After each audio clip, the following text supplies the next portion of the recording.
Hello world, this is Who Let the Bulls Out, and this is my first video. I had to come public with some thoughts I have as I watch the G7 France live stream. Big shout out to XRP Martian Report for providing the stream link, watching it live. I want you to really listen to the words of Jacques de Larosie, former Managing Director of the IMF, as he spoke at the G7 just now, discussing obstacles to the proper operation of our current fiat system. Anyway, here's what he had to say. The demise of the Bretton Woods system explains much of our current financial vulnerabilities.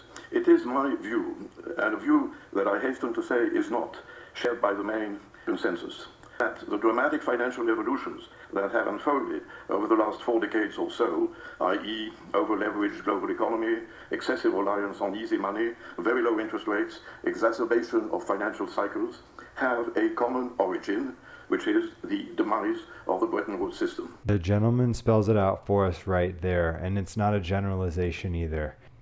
He begs the question, what is the Bretton Woods arrangement for a modern audience?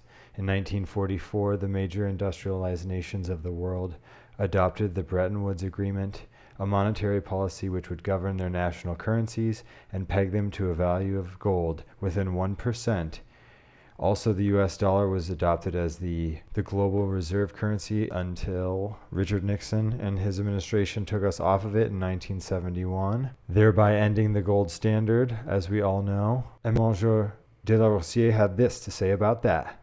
I have lived through the breakdown in 1971-73 of the post-war exchange rate system.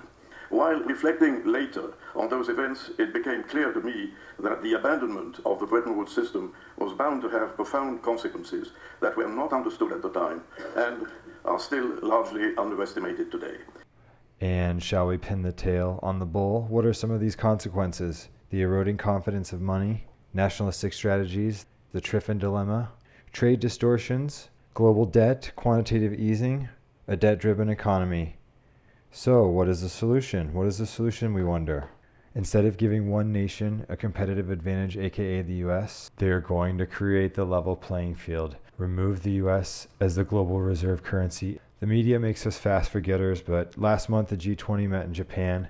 They spoke behind closed doors, for crying out loud, behind closed doors, away from the press, about something huge. Meanwhile, we have this gentleman at the G7 in France discussing, advocating a Bretton Woods-esque return to a system that would be gold-based like the old one, or may I suggest speculate. It could be commodities-based, that the commodities relative and owned or assets held by each country contribute to its collateral for said token or asset that will replace fiat system. It's going to get crazy. Things are afoot. Things are happening. However, these videos are not financial advice. These videos are made for your entertainment purposes only. I am not a financial advisor. I am Who Let the Bulls Out. And please enjoy these parting words from Jacques de Larosie. Big shout out to XRP Martian Report for providing the stream footage. Could we go back to Bretton Woods? That is the question for the future. I do not think personally that an identical return to Bretton Woods is possible, nor even perhaps desirable. Indeed, the system was too mechanistic and asymmetrical, since it penalized debtor countries and favored creditor countries. Triffin dilemma?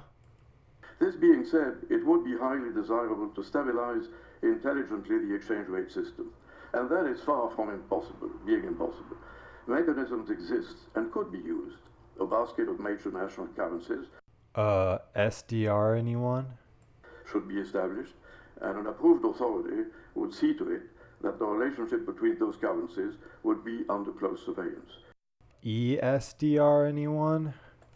In a much more ambitious perspective, one could think of reviving Keynes and Triffin's ideas and move towards a truly international monetary system. In such a system, the IMF would control and adjust the global supply of reserves, including private credit, and issue for external transactions an international currency in line with world trade needs and with low inflation. In the words of Edmund Phelps, which I cite again, I quote, "The fundamental problem of our time is the great Western slowdown for the last 50 years. The symptoms are weak investment, falling rates of return to investment, poor productivity gains, declining job satisfaction, and disappearance of what Phelps calls exhilarating growth, end of quote. And it is clear that these issues cannot be resolved, gentlemen central bankers, by monetary policy or even fiscal stimulus.